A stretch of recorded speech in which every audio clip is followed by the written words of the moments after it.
नमस्कार दोस्तों, स्वागत है आपका हमारे YouTube चैनल में। आज की इस खास वीडियो में हम आपको बताने वाले हैं सीबा की रानी के बारे में। जब से हरियाणा के विख्यात और फेमस गायक वीर साहू का नया हिट गाना सीबा की रानी आया है, सबके दिमाग में एक सवाल ज़रूर आ रहा है कि कौन थी ये सीबा की रानी और कौन था राजा सोलोमन, जिनका जिक्र गाने के लिरिक्स में हुआ है। आइए आपको सुनाते हैं गाने की वो लाइन।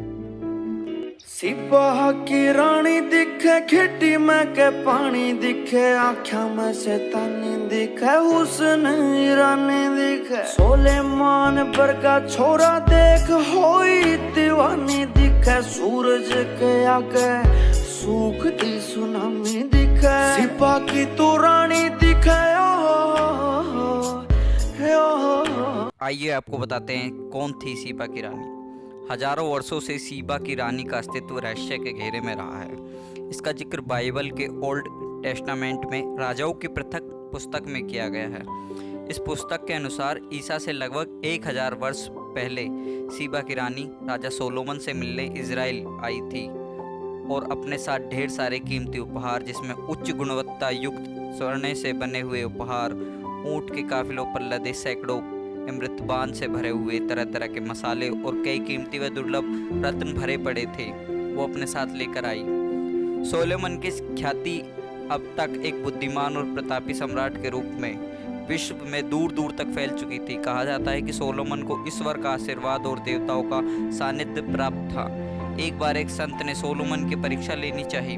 वो एक चिड़िया को अपने हथेली में लेकर सोलोमन से पूछा कि बताइए, पक्षी जीवित है या मरा हुआ।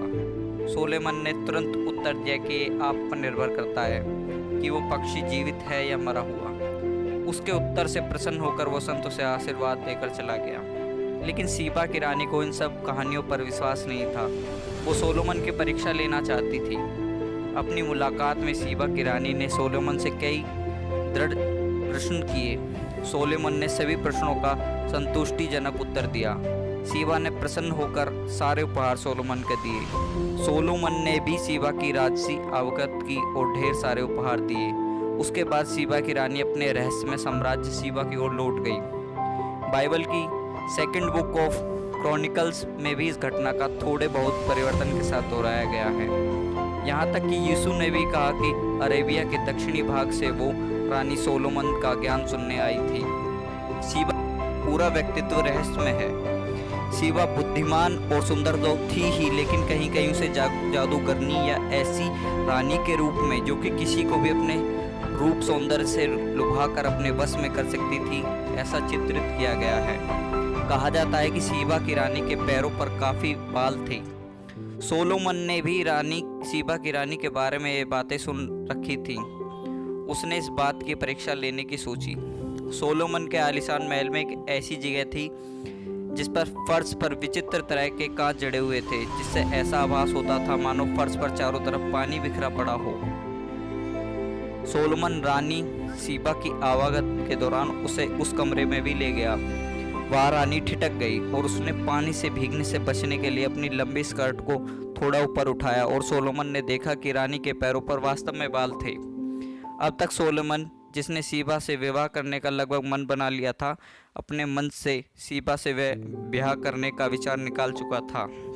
वहीं एक इथोपियन महंत जिसका नाम येत्सक था ने प्रसिद्ध पुस्तक ग्लोरी ऑफ द किंग्स के हवाले से लिखा है कि सोलोमन ने सीबा की रानी से शादी की और उन दोनों का एक पुत्र भी हुआ जिसका नाम मेनेलिक था। इथोपियन ये मानते हैं कि रानी ने अपने पुत्र के बाद में यहूदी धर्म स्वीकार कर लिया। मुस्लिम दंत कथाओं के अनुसार भी सोलोमन ने सीबा की रानी से विवाह किया और रानी के रोमयुक्त शरीर से कुरूपता के जो भी लक्षण थे उसे हमेशा के लिए दूर किया। बाइबल में तो सीबा की रानी का नाम, रूप, सौंदर्य, जाति व देश के बारे में कुछ विशेष नहीं बताया गया है। सेंट मैथ्यू के गॉस्पेल में भी यीशु ने उसे दक्षिण की रानी बताया, जो पृथ्वी के सुदूर क्षेत्र में सोलोमन के ज्ञान की परीक्षा लेने आई थी। अगर हम बाइबल के राजाओं की प्रथम पुस्तक की बातों को माने तो ऐसा ईसा से 1000 वर्ष पूर्व सोलोमन का शासन काल स्वर्ण काल था। सोलोमन की सेनाएं यूफ्रेटिस से सिग्नाई के रेगिस्तान और लाल सागर से पलमायरा तक के मार्गों पर नियंत्रण रखती थी और वहां से गुजरने वाले व्यापारिक जहाज़ों एवं काफिलों से टैक्स वसूलती थी। उस समय तक यरूशलेम एक काफ़ी प्रसिद्ध नगर हो चुका था और वहाँ के ऐतिहासिक मंदिर का निर्माण भी पूरा हो चुका था।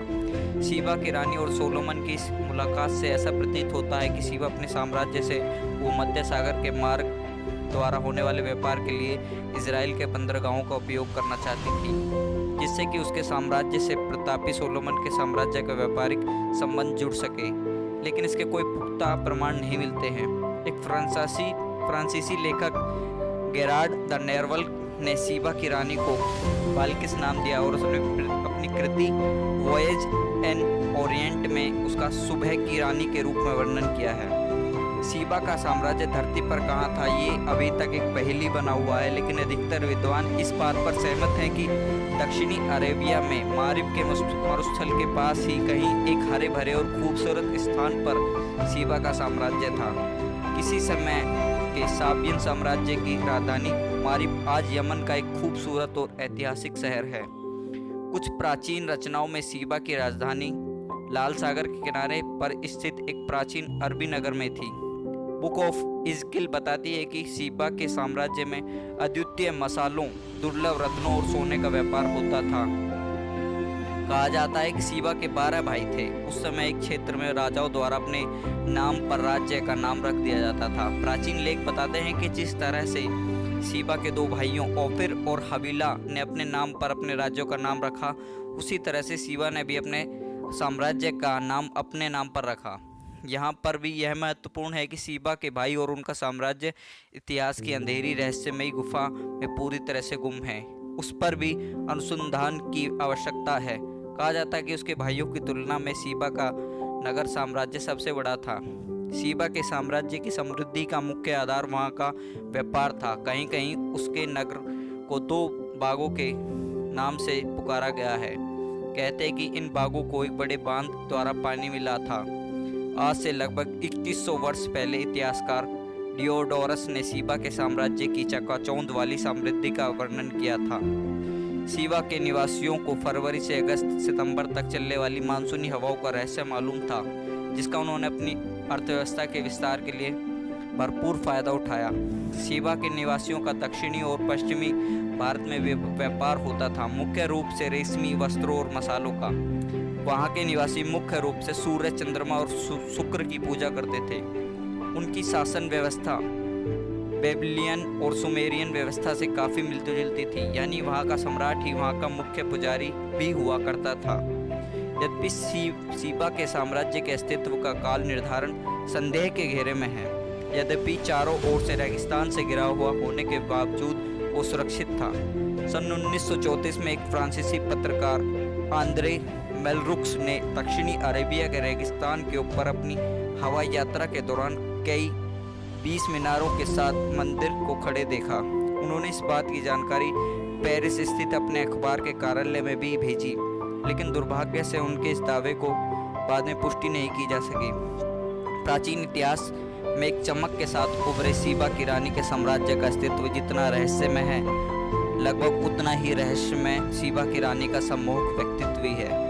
सीबा की सोलोमन से हुई ऐतिहासिक मुलाकात ने इस रहस्य को और भी दिलचस्प बना दिया है। विश्व के करीब करीब सभी शास्त्रीय आस्कारों जैसे स्ट्रैबो और रोटर्डस आदि ने इस घटना का जिक्र किया है। दंत कथाओं और ऐतिहासिक तथ्यों में उलझी सीबा की रानी की सच्चाई एक चुनौती की तरह है, जिसकी गवाही मारिब के मरुस्थल में पड़े मंदिरों के खंडर आज भी दे रहे हैं, मानो कह रहे हों कि कहीं भी यहाँ सीबा की रानी का शानदार शहर हुआ करता था। कैसा लगा आपको हमारा वीडियो, नीचे कमेंट बॉक्स में ज़रूर बताएं। वीडियो अच्छा लगे तो लाइक ज़रूर करें और सब शेयर करें और साथ ही चैनल को भी सब्सक्राइब करें। धन्यवाद। जय हिंद, जय भारत, जय जाट।